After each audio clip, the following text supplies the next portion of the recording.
All right, everybody. Welcome back to this week's Chalk Talk. Week 1 in the books. And it sounds like from the chatter on Discord that it went about as we thought it would, right? Tough cycle. You guys really did, looking at the Train Heroic results, looks like people put in some work. But week 1, it's all about trying to dial in those intensities and kind of that capacity and that ability to move. So looks like we're getting there. We got another week ahead of us where we get a chance to do that.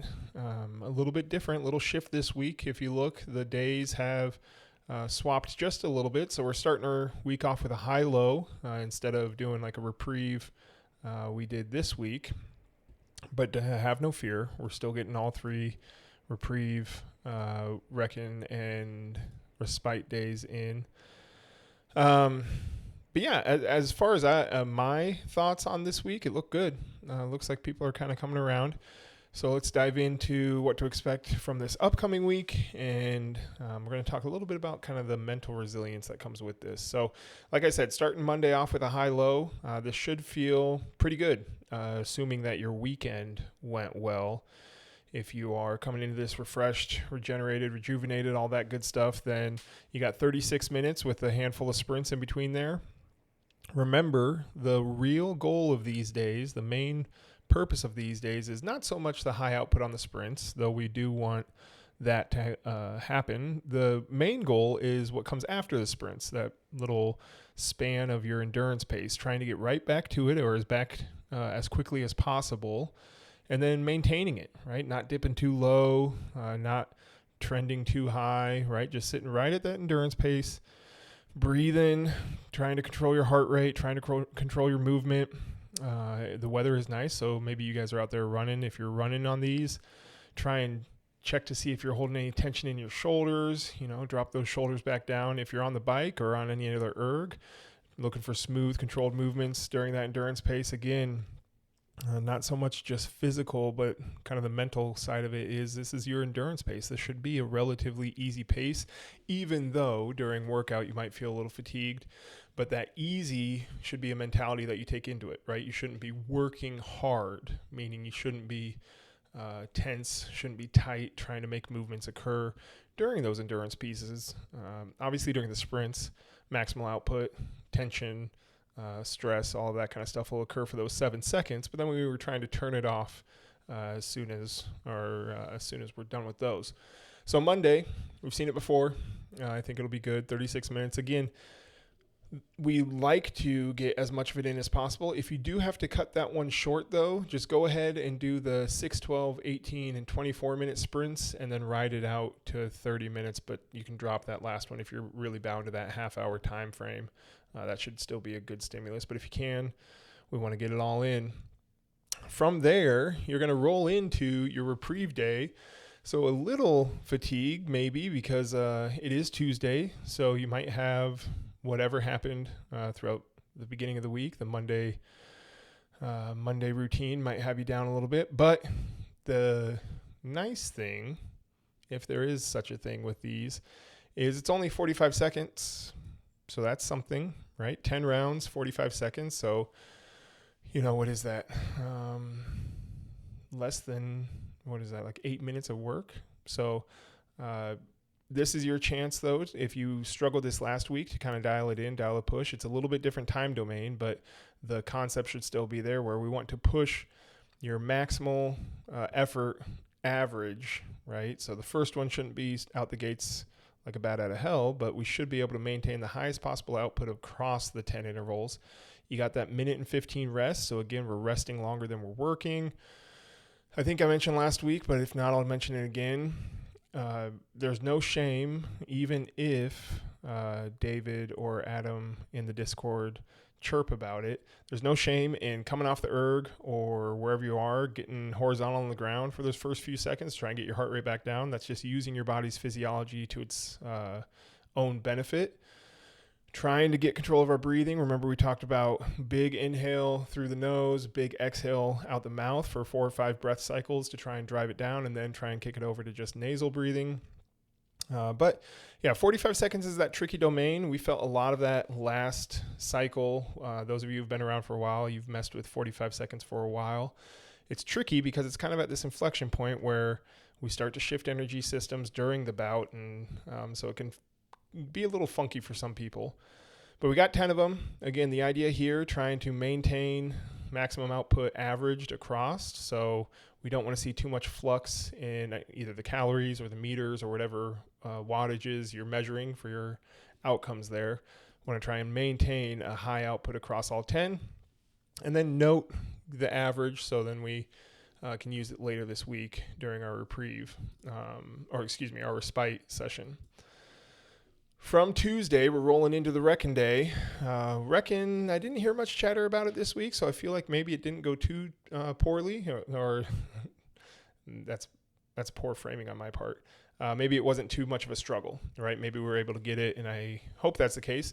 Again, we're going in a little bit different time domain this week. We're going 20 minutes, and so this is actually kind of a classic test in the world of endurance.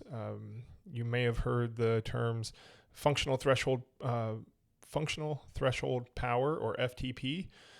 This is a metric that a lot of endurance athletes use because it pretty well correlates with the lactate threshold. So it's like a non-invasive way that we can kind of measure that. And so it's a 20-minute test, trying to cover as much ground or go as far or as hard as you can in that 20 minutes. And if you wanted to, you could take your FTP times 0.9.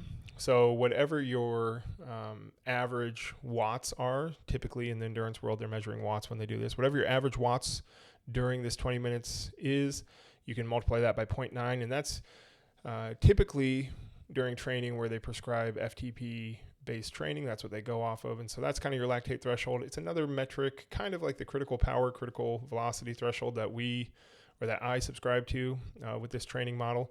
It's this idea of sustainable, right? Anything below FTP is sustainable. Anything above FTP is non-sustainable. So it's just another way to paint a more colorful picture of your capacities. So 20 minutes, pretty straightforward. Again, on these ones, try not to have like an end spurt, right? It's really hard to do that. I understand. You know, you see the clock ticking down, you're like, oh, I got 1 minute left, and you find like that next gear. That happens. But if we can minimize that, if we can try and build this idea or this concept of pushing evenly, that's kind of the underlying thing about this whole cycle, is it gets you to understand how hard you can push from the beginning to end up at a certain point at the end.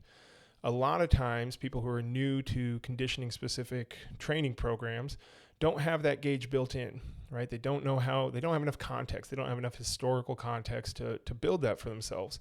And we see this all the time in the weight room as well, right? This is why we don't do 1 rep max training for novices, because they just don't have it in their history to make an accurate assessment there.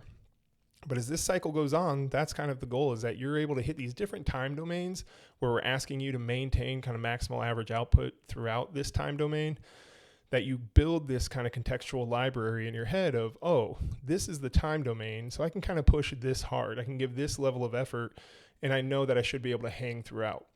So this is a great one to do that. Again, this is kind of your classic FTP test. Depending on like if you're using a Garmin or whatever, they might actually have a space for you in your user settings to enter your FTP, and that will build a better kind of gauge for whatever metrics they do. So you can do that, but it's fun. I've probably, I don't know, countless FTP tests on all sorts of ergs. So it's a good thing to have in your I guess your history of training. So hitting a 20-minute FTP test for our Reckon Day, rolling into the back half of the week. The nice thing with the daily shuffles, because we're doing Reprieve and Reckon back to back, you're able to get a nice aerobic power day on Thursday, right? So 8 rounds, 130 on, 30 off, pretty straightforward. That 30 seconds I put in the notes on Train Heroic, that 30 seconds might not be a whole bunch of time for you to see your heart rate drop back down, but it's still enough that you should feel each interval, because the intensity that we're looking for, kind of that 80-ish, 85-ish percent, that 30 seconds should be enough for you to come back, right? You should feel pretty fresh for each of these rounds. The idea again for aerobic power is we get sweaty, we get breathy, but we don't necessarily crush ourselves. You should walk away from this feeling pretty good, feeling pretty refreshed. And again, it's all aerobic, right? So like I said, if you're using heart rate, we're like 80 to 85% of our max heart rate. But also as we get through these cycles, you can start to contextualize, okay, this was a minute 30 aerobic power when I do my Reprieve, or, if you're on last cycle with like W primes and stuff like that, you can start to contextualize outputs for those time domains with the intended stimulus we're looking for. So aerobic power should feel like a really strong cruise, right? Should feel really good here. And that brings us into our Friday. What better way to kick off your weekend this week than doing a respite day? So sticking with that 45 seconds on, here we got 45 seconds off, the 1-to-1 work to rest ratio.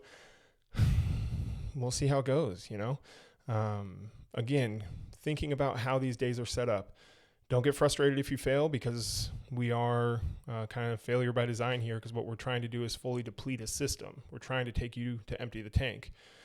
Set yourself up for success, though, again, by finding that training range, that 90% to 100% of your Tuesday numbers. So again, just for those of you who maybe forgot, if my Tuesday wattage was 350 watts, then I can say, okay, I want to try and maintain 350 watts throughout my respite day, but I can go as low as 315, 90% of that, right? That gives you a range for the day-to-day variation and just how you're feeling and fueling and sleeping and all of that kind of stuff. But then also be honest with yourself again about, hey, maybe get 5 rounds in, did okay, 6th round didn't go well. I can take that extra minute. That extra minute is still there on the table. But if you keep just kind of kicking yourself in the face, just having a really hard time making the intervals, there's no shame on these days to walk away. Because again, that depletion depends on a lot of things. If you're in a weight cut and you're already kind of low on carbs, well, then maybe that's going to show up faster. If you had poor sleep, if you're super stressed out already, all those sorts of things can affect this. So if you can look yourself in the mirror and say, yeah, I gave my best effort and I'm just really dog tired right now, go ahead and walk. That's fine. Or if you want to finish the rest of the intervals kind of looking at like an aerobic power effort or whatever, that's fine too.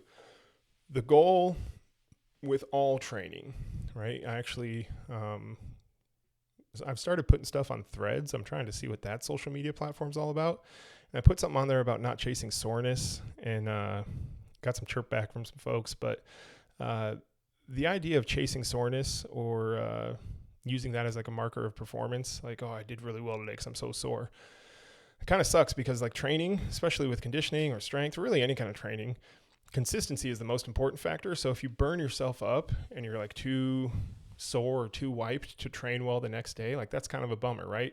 So we want to avoid that. Obviously, some suck is going to occur. There's no way around that. That's how we get better. But there's no shame. Nobody's going to come to your house and say like, man, why'd you only do 7 intervals today on today's respite day? You should have done all 10.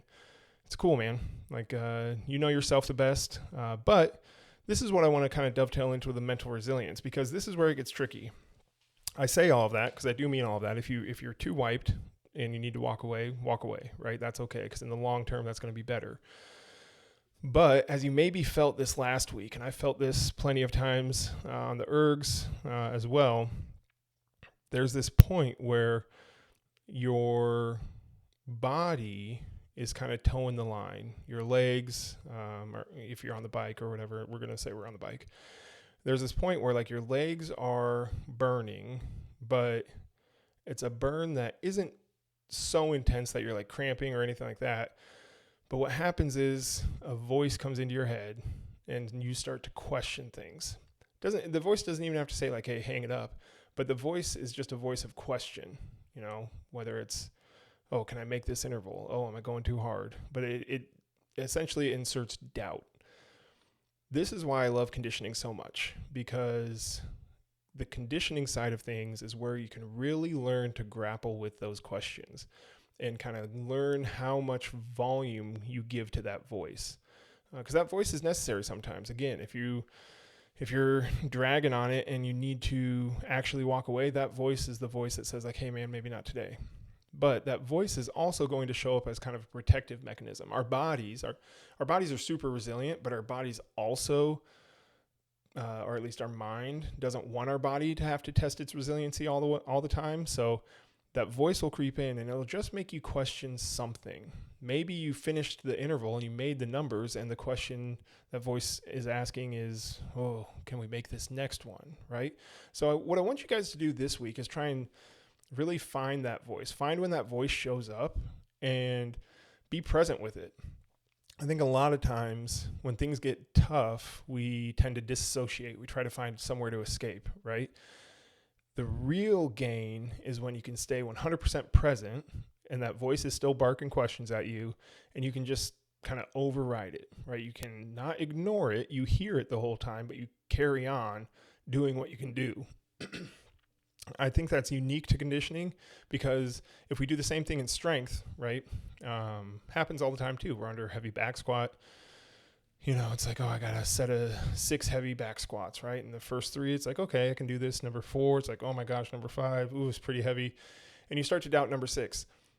It happens in strength training, but the thing about that is you just fail the lift and you walk away. And it's just like, okay, that was good enough. Conditioning, the failure isn't as abrupt, right? Your legs don't just fall off. Your muscles don't just seize up. There is a long pause between, or not pause, there's a big gap between when that question is first entering your brain and when you actually need to answer that question, right? That question can show up. We got 10 intervals this week. That question, that voice asking the question of, can we keep going? That might show up at interval 5, but you might not really hit the wall until interval 9 or 10, right? So that's what I want to do this week. And in addition to all the training, keep knocking that out of the park. I want you guys to try and find that voice, seek that voice, find when it shows up and take note of it. Oh, it shows up when I start feeling like this, right? And then I want you to grapple with that voice for the remainder of the day, the remainder of the training session. Try not to let that voice win. Try not to let that voice become too loud that it drowns out the other side of the coin, saying like, yeah, you can do this. People talk about positive self-talk all the time, and sometimes it seems all unicorns and rainbows, but the reality is that positive self-talk is just the other voice that you're trying to make louder than the one that's questioning you, right? So this week, really focus on that. When the going gets tough and that question, that voice asking the question comes in, hear what it's saying, hear what it's asking, but just don't respond, right? Don't give into it. Don't give it that much attention. Be aware of it, but be present in the moment. Don't run away. Fight Club, go to your safe spot or happy place or whatever with the penguin. Don't do that, right? Be there. What I like to do, my strategy, when that voice comes in and it starts asking, can we keep going? I just focus solely on the monitor. I look down at the erg and I look at the monitor and I just look at the number. I'm usually using watts, right? And I just hone in on that. And I make it my singularity of just looking at the wattage as I keep pedaling, right? Because your legs, whether you're running or rowing or whatever you're doing, your legs will be able to hang in there. They are made to endure. Our muscles have evolved to endure. But our brains have evolved to protect. And so it's going to try and shut it down before it gets to a place where it can be really exhausting, right? So when that voice comes in and asks, can we keep going? I just look at the monitor, because the monitor reinforces to me that, yes, I am still going. And I just focus on the number and I just try to stay on that number. And if it starts to fade, I just slowly give a little bit more energy, right? When the RPMs start coming down, I don't panic and try and overcompensate. If I'm hanging in at 85 RPMs and I see it start to dip to 83 or 82, I only have to go up 2 or 3 more. I don't got to hammer it. I don't got to panic, I'll set the alarms off and try and go for it. I just got to inch my way back up there. And that's what this is. It's a game of inches. Conditioning is endurance. It's enduring these bouts. So do that this week. Endure. Keep giving the efforts you guys are giving. Keep asking the questions on Discord and, hammer it out. This is week 2. After this, we only got 10 more weeks. Ain't that bad. But yeah, let me know if you guys need anything. Drop questions in the Discord. And hopefully this week we're starting to dial it in a little bit more.